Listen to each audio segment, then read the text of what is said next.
नमस्कार, आपका अक्षता क्लासेस में स्वागत है।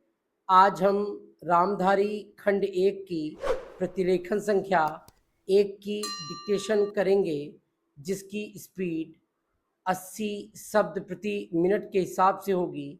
आपकी डिक्टेशन अगले 5 सेकंड में शुरू होगी। 5, 4, 3, 2, 1 स्टार्ट। सभापति महोदय, मैं रक्षा मंत्रालय की मांगों का समर्थन करने के लिए खड़ा हुआ हूँ।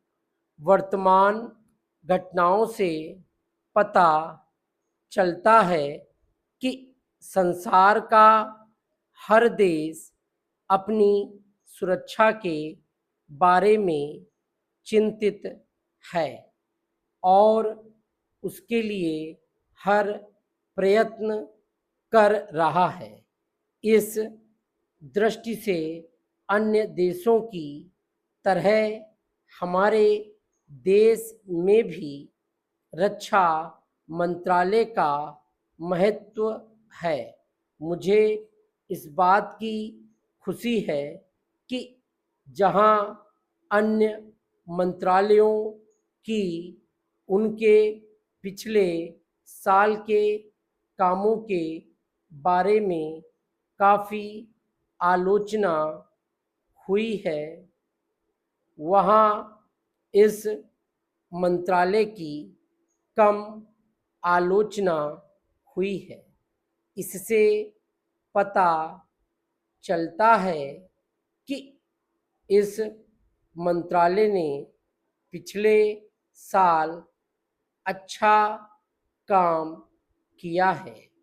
मोटे तौर पर किसी भी देश की सुरक्षा नीति का लक्ष्य यह होता है कि दूसरे देशों, खास तौर से पड़ोसी देशों के साथ मित्रता के संबंध स्थापित हों और हम एक दूसरे के मामलों में हस्तक्षेप ना करें।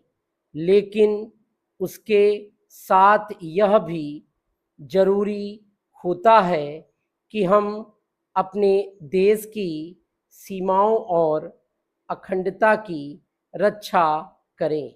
इसलिए हमारे देश का यह कर्तव्य हो जाता है कि हम अपने पड़ोसियों के कार्यों पर पूरी नज़र रखें, क्योंकि आज तक हमारे देश पर जो संकट आए वे हमारे पड़ोसियों से आए हैं।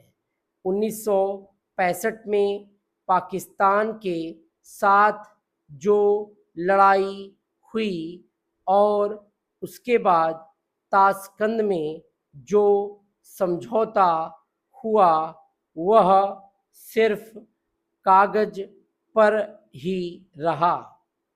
पाकिस्तान ने उस पर कोई अमल नहीं किया।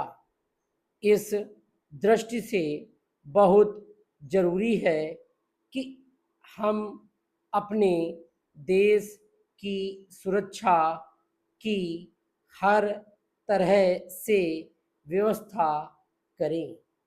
हमारा उद्देश्य दूसरों पर आक्रमण करना नहीं है, लेकिन यदि हम पर कोई आक्रमण करे तो हम में इतनी शक्ति अवश्य होनी चाहिए कि हम उसका डटकर सामना कर सकें। आप जानते हैं कि पिछले दिनों पाकिस्तान को अमेरिका और चीन से काफ़ी मदद मिली है। रक्षा मंत्रालय की रिपोर्ट में भी कहा गया है कि पिछले साल अमेरिका ने पाकिस्तान को 1500 करोड़ रुपए की फौजी सहायता दी है।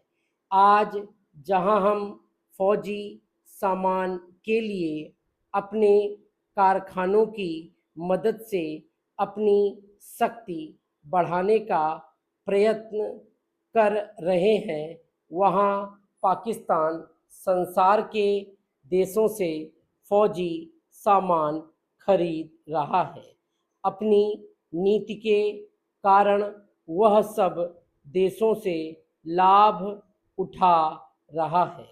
मेरा सुझाव है कि हमको भी अपनी शक्ति बढ़ाने के लिए संसार के अन्य देशों से अधिक फौजी सामान खरीदना चाहिए।